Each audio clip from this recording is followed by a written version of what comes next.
جنید جمشید کی کہانی ان کی اپنی زبانی ایک خوبصورت تحریر۔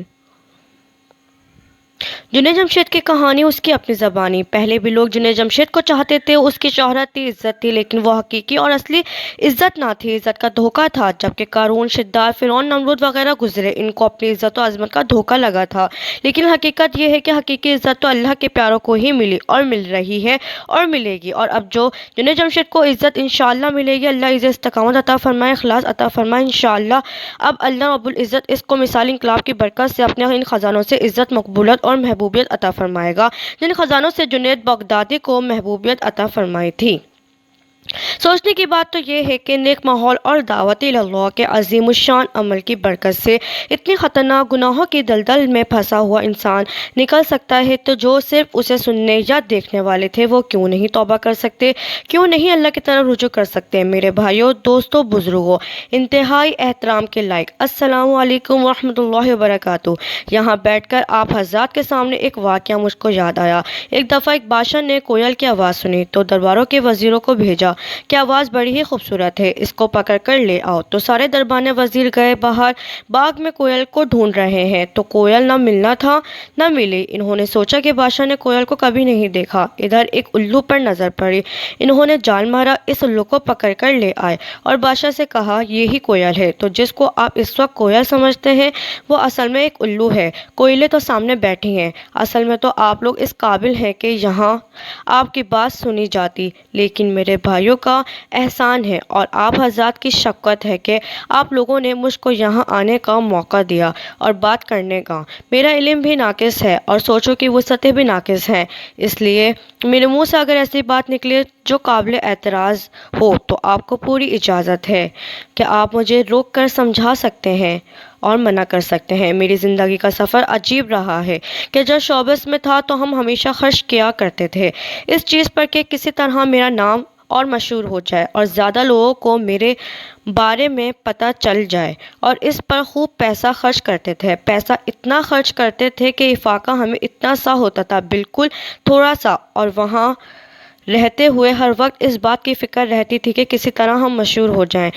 جس فیلڈ سے میرا تعلق تھا، دنیاوی لحاظ سے اس میں خود غرضی، دنیاوی لحاظ سے اس میں مال کی طمع، دنیاوی لحاظ سے اس میں جاہ و جلال کی طمع، یہ اپنی انتہا پر تھی۔ باقی کاروبار بھی تھے، دنیا کے آدمی تجارت کرتا، یہ اس کا دل کرتا ہے کہ اس میں اس کا نام ہو، آدمی ملازمت کرتا ہے، اس میں اس کا دل کرتا ہے کہ اس میں اس کا نام ہو، ڈاکٹر صاحب بھی یہی چاہتے ہیں کہ اس کا نام ہو۔ لیکن یہ جو دنیاوی معاملات ہیں، ان میں جس کام پر میں لگا تھا اس میں تمام چیزیں انتہا پر تھیں، یہاں تک کہ مجھے یاد آتا ہے کہ ہم سلام کا جواب بھی نہیں دیتے تھے اس کو، جس سے ہم کو لگتا تھا کہ اس سے کچھ فائدہ نہیں، اور ہم نے ارد گرد 3-4 لوگ ایسے مقرر کیے ہوئے تھے جو ایسے لوگوں کو ہمارے قریب ہی نہ آنے دیتے تھے جس سے ہمیں کوئی فائدہ نہ ہو۔ یہ میرا اس زندگی سے تعلق تھا، تو وہاں کوششیں یہ ہوتی تھیں کہ مشہور سے مشہور ہو جائیں، اور اپنی آنکھوں سے میں دیکھتا تھا کہ جسے اللہ چاہتا تھا مشہور کر دیتا تھا۔ ہمارا پیسہ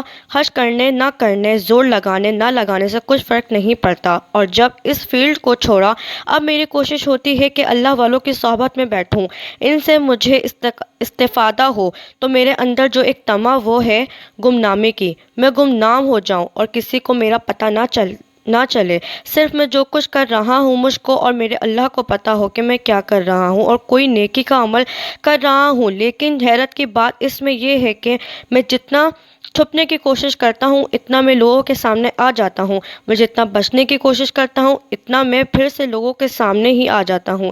جب میں نے شوبز چھوڑا تو یہاں سلیم کامران میرا دوست بیٹھا ہوا ہے، اس ہال میں میرا آخری شو تھا، یاد ہے تجھے؟ آخری شو میرا اس ہال میں تھا، لڑکے لڑکیاں خوب تالیاں پیٹ رہے تھے، اور میں یہاں سے جاتے ہوئے اللہ کا شکر ادا کرتا کہ یا اللہ شکر ہے۔ میں نے جب شوبز چھوڑا تو مجھے یہ خیال آیا کہ اب چونکہ اللہ کی ذات رازق ذات ہے، یہ تو ممکن نہیں کہ اللہ مجھے بھوکا مار دے گا اور میرے پاس کھانے کو کچھ نہیں ہوگا۔ مجھے یہ امید تھی کہ کسی نہ کسی طریقے سے میرے کاروبار کا سلسلہ شروع ہو ہی جائے گا، حالانکہ مجھے کرنا کچھ نہیں آتا تھا، گانے کے سوا کچھ نہیں آتا تھا۔ شیطان فکر سے ڈراتا رہا کہ کیا کرے گا، بیوی بچے کیا کریں گے۔ میں آپ لوگوں کے ساتھ یہ واقعہ اس لیے شیئر کرنا چاہتا ہوں چونکہ علمی باتیں کرنے والے حضرات تو یہاں بیٹھے ہیں۔ میں کوئی عالم تو ہوں ہی نہیں، میں تو اپنی کارگزاری سنا سکتا ہوں۔ تو یہ جن حالات سے میں گزرا، میں نے جس دن یہ فیصلہ کر لیا کہ اب اللہ تعالیٰ کی نافرمانی نہیں کرنی ہے، بس بہت ہوا، بہت ہو گیا۔ ارے کتنا کرے گا جنید، میں یہ سنا کرتا تھا کہ اللہ کریم ہے۔ کریم کس کو کہتے ہیں؟ کریم اس کو کہتے ہیں جو گنہگاروں سے الفت رکھتا ہے، محبت کرتا ہے۔ اللہ کریم ہے، اللہ اتنے کریم ہے کہ ماں سے زیادہ 70 گنا زیادہ محبت کرتے ہیں۔ میں نے یہ بات سنی ہے۔ اچھا اس بات کا مطلب کیا ہے؟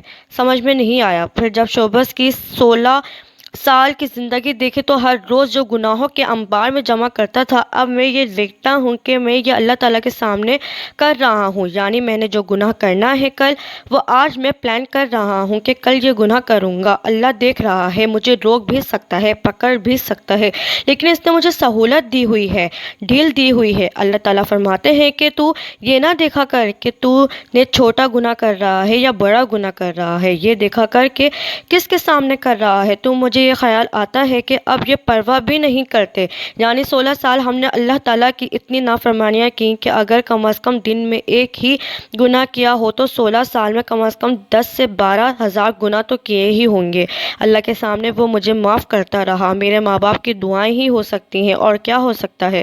اللہ مجھے معاف کرتا گیا۔ ایک دن آخر میں نے کہا کہ جنید بس کر، خدا کے واسطے بس کر، یہ گناہ تو اکیلا نہیں کر رہا ہے، تو کھڑے ہو کر اسٹیج پر گا رہا ہے، لیکن دیکھ یہ تیرے نبی پاک صلی اللہ علیہ وآلہ وسلم کی امت کے نوجوان لڑکے اور لڑکیاں ہیں۔ میں سوچتا تھا کہ یہ نوجوان لڑکے اور لڑکیاں کسی کی بہنیں ہی تو ہیں، کسی کی بیٹی ہی تو ہیں۔ یہ کیا بات ہے کہ میں کسی کے گھر میں سے اس کی بیٹی بہن کو نکال کر لے آیا ہوں، میں گا رہا ہوں اور یہ میرے گانے پر ناچ رہی ہیں۔ تو میرے پیارو، آج مجھے تمہیں ایک گانے والے کی ضرورت نہیں ہے، آج تو کسی ایسے رہبر کی ضرورت ہے جو یہ بتائے، جو کسی ماں کو یہ بتائے کہ اس کی دعا سے حضرت عبدالقادر جیلانی وقت کے ولی بنے۔ آج تو ہمیں کسی فاطمہ الزہرا رضی اللہ تعالیٰ عنہ کی ضرورت ہے جس کی دعا سے حضرت امام حسن رضی اللہ تعالیٰ عنہ اور حسین رضی اللہ تعالیٰ عنہ بنے۔ سبحان اللہ۔ اگر آپ کو یہ میری ویڈیو اچھی لگے تو اس کو لازمی لائک کریں، شیئر کریں اور میرا چینل لازمی سبسکرائب کریں۔ شکریہ۔ السلام علیکم۔